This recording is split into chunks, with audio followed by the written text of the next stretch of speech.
दरम्यान विधानसभेचे उपाध्यक्ष अण्णा बनसोडे यांनी राष्ट्रवादीच्या विलिनीकरणावरती काय प्रतिक्रिया दिली आहे आपण पाहूयात। आज परिस्थिती जर बघितली तर दादांना जाऊन 2 महिने झालेले आहेत आणि वास्तविक बघितल्या तर राष्ट्रवादी काँग्रेस पक्षाची सर्व जबाबदारी राष्ट्रीय अध्यक्ष म्हणून सुनेत्रा वहिनी यांच्यावर सोपवलेली आहे।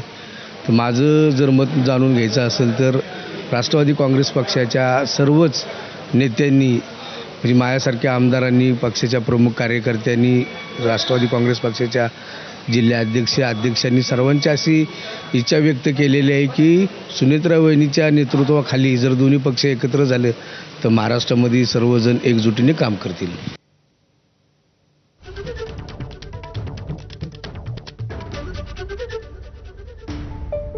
विधानसभेचे उपाध्यक्ष अण्णा बनसोडे यांची देखील ही राष्ट्रवादीच्या विलिनीकरणावरची प्रतिक्रिया आपण पाहत होतो।